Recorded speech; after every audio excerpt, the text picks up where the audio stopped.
انتوا متخيلين ان في مواقف ليها ردود لو رديتوا عليها بطريقة معينة هتخلوا الطرف اللي قدامكم يحس بقد ايه انتوا شخصية ضعيفة؟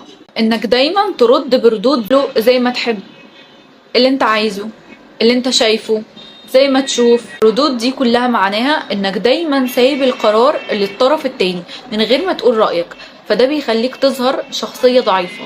مش عارف، تكرار الجملة دي في مواقف مصيرية محتاجة منك رأي بيقلل جدا من ثقتك بنفسك، وكمان بيخليك تظهر للي قدامك انك شخصيتك ضعيفة ومهزوزة وما تعرفش تاخد قرارات مهمة في حياتك. للأسف المستمر في شخصيات دايما بتعتذر على سبب ومن غير سبب حتى لو الغلط مش من عندها. يظهروا دايما شخصيات مترددة وضعيفة. عادي، مفيش مشكلة. شخصيات كتيرة جدا بتكرر الجملة دي لما يصدر من الطرف التاني إهانة أو تقليل منها، لمجرد بس ان هم يبانوا عندهم تسامح. وده مش بيخليك شخص متسامح، لا ده بيخليك شخص متجاهل لحقوقك لمجرد بس ان انت خايف من المواجهة. الموضوع ده بيقلل من قيمتك عند الناس، بيخلي اي حد يدوس عليك. اللي ما بيعرفش يقول لا ودايما تحت امر اي حد في اي وقت، انت بالطريقة دي بتتنازل عن وقتك وطاقتك بشكل مبالغ فيه، فهيخلي الناس والشخصيات والاطراف اللي قدامك